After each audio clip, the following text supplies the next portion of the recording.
The American Revolution has long been told through the stories of a familiar cast: Washington, Jefferson, Hamilton, Adams. But in the 50 years since the bicentennial, the last major national celebration of the country's birth, our understanding of that founding era has radically expanded.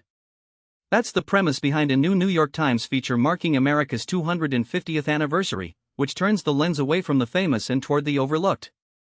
Since the 1970s, historians have been digging deeper into the archives and pulling out the fascinating, dramatic lives of people who were there at the revolution but whose names never made it into the textbooks.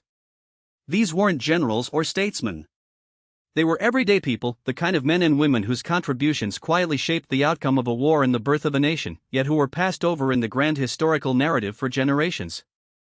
The Times feature spotlights 7 of these figures. We don't get all their names in the excerpt available, but the framing is significant. It signals a broader shift in how Americans are being invited to think about their own founding story as the 250th anniversary arrives. Rather than another retelling of the same heroic figures, the focus is on ordinary lives that turned out to be anything but ordinary. This kind of historical recovery work matters. When we only see the revolution through the eyes of a small group of educated, wealthy, mostly white men who left behind volumes of letters and diaries, we get an incomplete picture.